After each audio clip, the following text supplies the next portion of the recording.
I kind of want to talk about something that's really close to my heart and that not a lot of people know except for my family and my husband. Something that I've struggled for almost all of my life has been just being happy. Jim Carrey actually said a really cool quote, and it kind of made me think about why I do struggle to be happy. He said, "I think everybody should get rich and famous and do everything they've ever dreamed of so that they can see that it's not the answer." Sometimes I get so caught up in achieving that goal and crossing off that to-do item on my list. I can literally show you my agenda and my planner.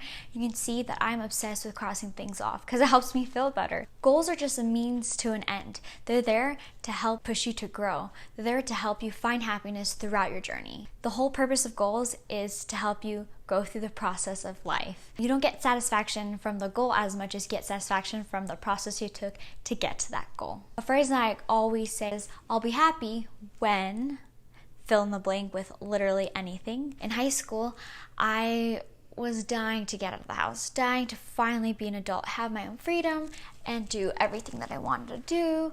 And then when that time came, I did have my own freedom, and I could do everything that I wanted to do. But that's when I also realized that I didn't take advantage of the time when I lived at home. I didn't enjoy being with my family. I didn't take the time to really enjoy being in the moment with my younger sisters. She loves to play with us.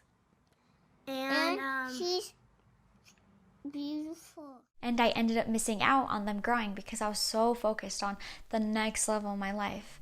And when I look back at that, I kind of get really sad because it's like I could have enjoyed being in high school while also being hopeful and excited for my future, but I didn't. I wouldn't even allow myself to enjoy the present that I was in because I was so focused on becoming an adult. And that's something I regret literally till this day, now that my sisters are all grown up and one of them is getting ready to go off to college, and it's crazy. A more current example is the fact that everyone is starting to have kids. And it seems that like everyone is happy because they're having kids. And I'm not gonna lie, I feel like sometimes I definitely kind of start feeling that FOMO, like, oh, should I have kids? Because everyone's in this new stage of life now. But I have to realize, first, I shouldn't be having kids because everyone is doing it. Kids take a lot of commitment. I should do it because I want to do it.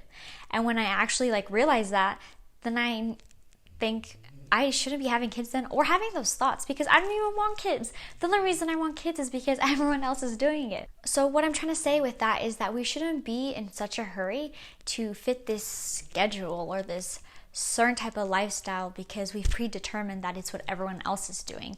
We need to do us, and our time will come to go to each stage. And meanwhile, while we're hitting those stages and going to those stages, we need to just enjoy where we're at. 3 things that I've written down in my journal and things that I constantly am trying to use, the tools that I'm constantly trying to use to help me be better at this, are first, a few years ago, my mom told me, she kind of gave me this cute little reminder, and it was, wherever you're at, whenever you're feeling this desire to just want to complain, look down at your feet. What I didn't know at the time was that my mom was teaching me how to be mindful. She was teaching me how to be more in the present and to just activate my senses. What does it look like? What does it feel like? What does it smell like? And by doing that, it kind of helped me become more aware of my surroundings and where are my feet? Where am I right now? Literally and figuratively. I feel like as I've practiced that, I've gotten better at being more self-aware, but also being more grateful and recognizing that where I'm at is good enough. It really is. The second tool that's helped me has been not getting caught up in looking through that prism of the grass is greener on the other side, because it literally is never greener on the other side. It never is. Whatever stage of life that you're entering into, there's always good and there's always going to be bad. For example, single life. I hated being single. I thought it was really lonely and sad, and it was hard not looking around and being like, wow, so-and-so is married. Oh, so-and-so is dating. How did they get a boyfriend? They're weird. And I remember that consumed so much of my time and so much of my thoughts that I held myself back from really enjoying being single.